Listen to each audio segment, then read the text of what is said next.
And if you're not familiar with them, this is an adult-sized prawn, and we stocked about 7,500 juveniles earlier this spring, and this is what they looked like a few weeks ago. But I wanted to speed up their growing process a little bit, so I doubled their feed. And I basically set up the protein pellets to come out twice a day. Now we've been giving the prawns a heavy dose of the protein pellets, so I'm interested to see if they're growing. So I'm actually going to try to use this little micro fishing rod and catch a couple of them and see how big they've got. I'm just going to put some ham or either a protein pellet on this little small hook. And fishing for prawns is actually kind of popular over in other countries, especially when they get bigger. All right, I couldn't catch any on the rod and reel. I think they're a tad too small, so I got two different types of traps out here. Basically, the prawns are going to swim in here into that hole going in for the ham, and then the bigger ones won't be able to get out of these holes. Now the smaller ones, they're going to slide right through there. So same style trap, just a little bit different design. These holes are a little bit smaller, so let's try them both out. All right, let's check the traps, see if anything's in them. Got a big boy in there, and that is almost the perfect size for feeding them to the bass. I guess the bigger ones that are this size, it's time to start moving them over to the 5-acre pond. These bass are about to have some nice treats. Check this other trap real quick. Yeah, that trap works a lot better. There's a bunch of them down there. Man, they've grown quick. Tell you what, I think I'm gonna leave those in there, and then we'll go out tonight under the lights and see if the bass want to try eating any of them. That'd be perfect. All right, checking the prawn traps one more time. And check this out. Got a little tadpole halfway turned into a toad there. We got several of the prawns. There's a good look at them right there. So we're gonna do a little fish feeding tonight. That's perfect size. Feed to the bass. Also got some golden shiners in there, so we'll see how it goes. We got the birds taking over Alcatraz Island there, but I wanted to give you an update on the algae issue we were having out here at the pond.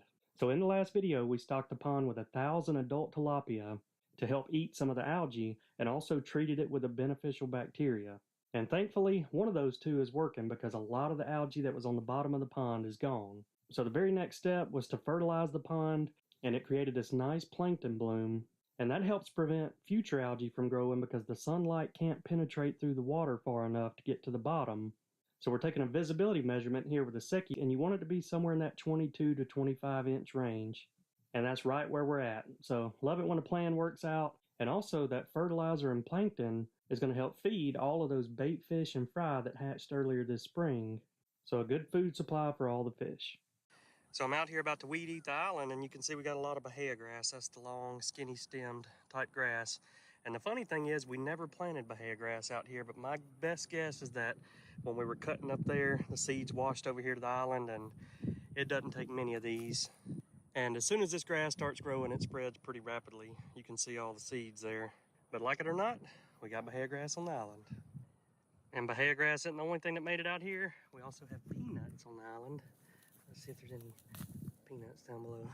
There you go. Fresh peanuts out here on Alcatraz Island. And today's cookout is brought to you by HelloFresh. And if you live out in a remote location like our farm, it's a perfect fit because they provide all the meat, vegetables, and ingredients for a full cooked meal directly to your doorstep.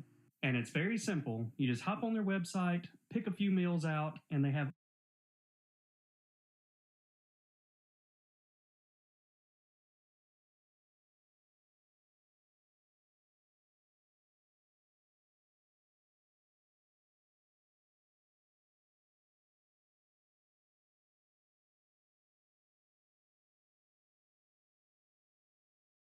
step-by-step instructions with pictures included that make it really easy to learn new recipes.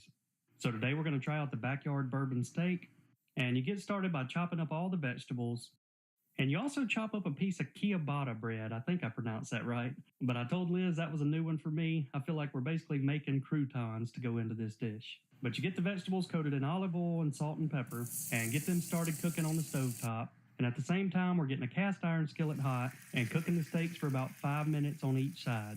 And after the vegetables are done, we're getting everything mixed together, including the special sauce. And as always, I'm very impressed with the high quality ingredients, and walking through each step of the recipe was extremely easy. So I'm a big fan of HelloFresh, and if any of you are interested in trying them out, you can click the link in the video description or go to HelloFresh.com and use code POG BAMAJUL50 for 50% off plus free shipping. And you can customize these meals based on your needs and also save time and money by not having to go to the grocery store. And each meal takes 30 minutes or less to cook. It's going to be tough to beat that, folks. And while I was cutting the grass, I noticed several duck eggs out here on the island. And we've got our pet ducks that live out here at the pond, but there's also some wild ducks that stop by. So I decided to set up a camera to see who it was laying the eggs on the island. And check that out, folks. It's two of the whistling ducks from last year. And if you guys recall, they were the first two wild ducks to come in, and they hatched 10 baby ducklings and raised them here at the pond until they were all able to fly off.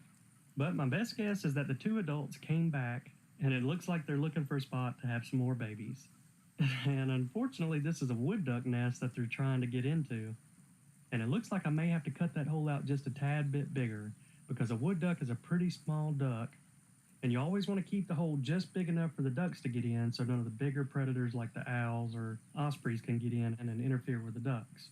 But this pair looks determined, and even if they can't use this one, we got several other nests out here at the pond. And look who it is. Looks like we got a mama duck defending her turf. So maybe one of the mallard hens was laying the eggs out here on the island, and she's trying to run the wild whistling ducks away.